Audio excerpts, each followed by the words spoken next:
Hi, I'm Taylor Smurl. And I'm Liz June. And this is Neat! This is the video companion to our Moonshine episode. Don't forget to click that subscribe button and leave us a comment. Thank you. We're gonna be making some cocktails from Moonshine. Yeah, we've got two different kinds of moonshine to play with today. We've got more traditionally what you think of, which is just an unaged white whiskey. This is Old Smokey Moonshine. That's dangerous because I use mason jars as water glasses and that just looks the same.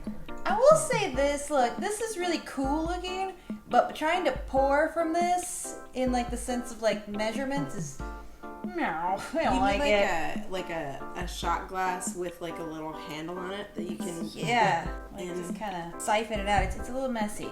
And then we also have, if you've listened to the podcast, we talked about Midnight Moonshine, and we actually have a little baby. It's a little baby. Baby jar. Apple Pie, a little Apple Pie Moonshine. So this is flavored, but it is Junior's. Yes, this is Junior's Moonshine brand. So if you listen to the podcast, you know all about this dude. I guess we're gonna start with the original. Always a good place to start. Now, of course, if you've got moonshine at home or you want to work with it, you probably want to know what it tastes like. I would say it's heavy on the corn. You get a lot of kind of the earthy butteriness from corn. Do you think that the fact that it's unaged has anything to do with that? Like in bourbon, you don't really get a lot of the corn taste? For sure, because you're adding flavor notes from the barrel heavily when you're aging bourbon. This doesn't have a barrel on it, so it is just that's your only esters going into it are the fermentation from the corn.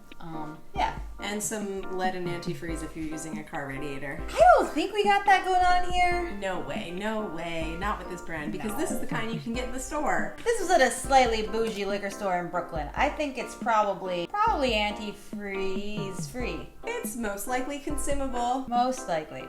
But I will say, when you're working with moonshine, it's very aggressive. So if you're building a cocktail with it, maybe using split base or using a build that kind of uses a little bit less as your base note is a good idea, just because it kind of tends to overtake things. It's like when you're dating someone who's really aggressive, you have to date multiple people to dilute the aggression. Wow, that's how I like it. No, just kidding. This is a terrible bit. We're cutting it out. That's what you're supposed to do?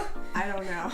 If you're dating a bad person, just date a bunch of other people to equal out the bad person. This is why we do an alcohol podcast and not a dating advice podcast. It's booze, info, and terrible dating advice. That's what our market is. Yikes. So the flavors that I chose to play off the inherent sort of warm, buttery corniness of this whiskey, and it's also pretty hot. It's 50 proof. She's hot. She's aggressive. She's a little corny. Yeah, she's a little spicy. So we're gonna balance her out. So one thing you can do, you can always squeeze. This is gonna have an ounce of lemon juice in it. You can always just squeeze your lemon juice in there. One thing I like to do to kind of play with both the mouthfeel and the flavor of a drink is sometimes just muddle the citrus straight in there, because then you get the oils from the peels. Pithiness. You get some pith and you also get the oil. So it creates a different mouthfeel. It creates a little bit of a bitterness to it. If you've ever made a caipirinha or had one, that's the traditional way you make one. You just muddle your lime wedges down into it.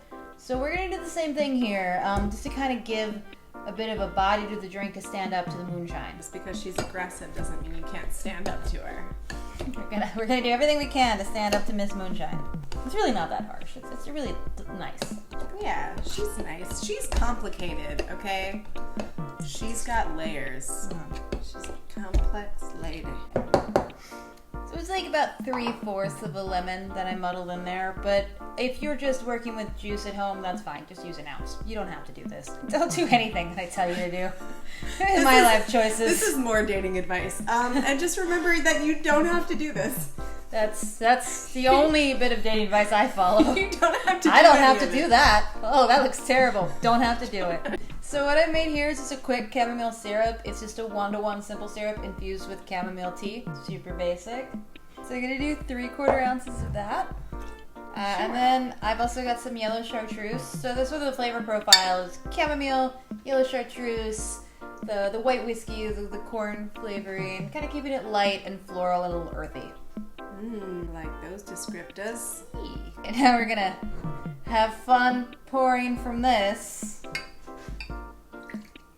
Oh, you're doing a great job. Okay, that worked. So an ounce and a half of this. Great. And then I'm gonna give it a dash of bitters, just to kind of mellow out the amount. We do have a lot of sweet in there. Need to find balance. Yeah. So also, is this more relationship advice? Nothing makes me think about relationships like running bootleg liquor through the Appalachian Mountains. It's not about the destination, it's about the journey. And how maneuverable your car is. It's very important. Who's the car? What's the metaphor here? I'm so confused. Well, someone is the driver. This is why I'm and someone's single. the passenger. No, I think somebody's making the moonshine and somebody's delivering the moonshine. Only one person's in the car at a time because the rest of the car is filled with booze. What's your position, moonshine or bootlegger? I don't know, I feel like I'm a little bit homier, so I'd probably be a moonshiner. Like, I like the idea of being involved in something dangerous, but I don't think I want to drive the car. I'm a decent driver, but I'm not, I'm not trying to die out there. Which goes back to your relationship advice, which is you actually don't have to do any of this. I just would make my booze at home and keep it for myself. Keep it. So that's the relationship that I'm in right now. Boop, a cherry. Oh, self-sufficient. I will take our cocktail advice over our dating advice if I were you. All right. Here you go. I like her. Yeah. Yeah. Yeah, so it's smooth, maybe goes down fast. Yeah, it's kind of slippery. Boy, a real cool name for that would be the slipstream, wouldn't it? Say, isn't that a NASCAR term? That is. So once again, if you listen to the podcast, you know all about the cool racing technique discovered by Junior, and this is an homage to that. To Junior. Delicious. So, we also have a little baby. Speaking of Junior. Here's his actual brand that he helped found. Alright, so the next we're going to do a stirred drink with this Apple Pie Midnight Moon. So it's going to be the Midnight Moon. We're just going to use some Sweet Vermouth and some Amaretto. So pretty easy stuff to find. It smells amazing. It's pretty nice. Infused with real spice. Let's do an ounce and a half of that. Okay, ounce and a half. So you got an ounce and a half of your Apple Pie Moonshine, which is a little underproof. This cocktail is sort of somewhere between like a Manhattan and a Negroni kind of build. Nice, right? That's delicious. Yeah. You could, if you wanted to, you could drink that right by itself. You could drink this on the rocks. It's tasty. Yeah, it's already sweetened. Mm-hmm. It's gorgeous. So then we're gonna do 3/4 ounce of Sweet Vermouth and a 1/2 ounce of Amaretto. Okay. Yes, good. I'm really starting to catch on to the measurements. Yeah, good job. Thank you. And then let's add some bitters to that too. Good old Ango. Good old Ango. Bloop, bloop. Is that good? That's good. Okay. You blooped. I blooped a couple there's some times. nice. Yes. Double bloop. The technical bar term for that. Give it a double bloop. That's what we call that. That's what we call it. And we're your favorite bartenders, so that's all that matters. Give it a stir. Oh, I will. My stir technique is improving a little bit. It's not great, but, whatever. Oh, wait. Is it cold? It's not cold yet. I forgot the most important thing about stirring. Well, that is the one reason we do it. We just do it because it's fun. Well, to look cool. Whoop. It's probably fine. One of them jumped. So, big part of bartending that's hard to get is keeping the drink in the glass. What is this, this thing you've got going on? I'm not doing that. I'm holding it like a pencil. I'm finding my own rhythm. Yeah, I know, I'm aware. You're doing a great job. It's cold. Look, it's cold now, probably. Gorgeous. So let's do a little twist. A twisty twist. Okay. That's very good. Thank you. Okay. And then let's do a little bit of grated cinnamon just because apple pie. Oh my god, really? Yeah. Wow. I've never done this before. I mean, as long as you're, As long as I'm having fun, right? Yeah, that's... You go, see? If you're getting the little specks, you're doing it right. I guess if you're not connecting the cinnamon stick to the grater, you're doing it wrong. That seems like a real hard thing to mess up, though. I take some skills for granted, though. I don't know. Maybe I do. It's a little bit more difficult than you might think.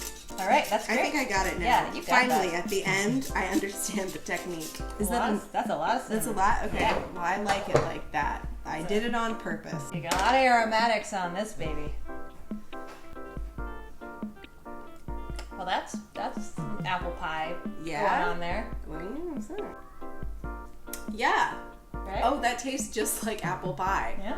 I mean, you taste this and you think this tastes like apple pie, and then you taste this apple pie. So if you come across regular moonshine, white whiskey, or even Midnight Moon has a couple flavored varietals. I think there's a cherry one that I've seen. Oh yeah, the cherry one looks good. It has cherries in it. Don't be afraid. I know moonshine comes with a lot of like scary, like, oh no, is it gonna make me blind? It's just unaged whiskey. That's what you're dealing with. Right. And it's super mixable. It's just another fun spirit that can be on your bar and present new and exciting flavor challenges for you to figure out. Yeah, it's fun.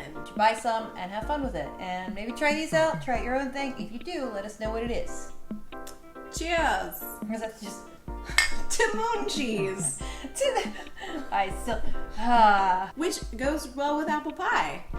Mooncheese and apple pie. Now that would have been a good snack to mix with this. Oh my god, we should do that. That'd be so good. Okay. Thank you to ABSRDST for our theme music. Thank you to all of you for listening and watching. Please like, subscribe, comment. We've got a podcast. Come check it out. I'm very confused if you've shown up every week here and not checked out the podcast. Did you know that we have a podcast? I don't know, these two people, they make these cocktails and they reference stuff that I don't really understand, but they got the really nice yellow wall, so I watch it. We love this wall. It's okay. calming. Is that what yellow is? I don't know. Okay. I think it makes you salivate. Ah. Alright, so I've been Taylor Sparrow. And I've been Liz June. And this has been Neat. I went up that time. I didn't go anywhere. Don't ever change. Stay the same. Bye.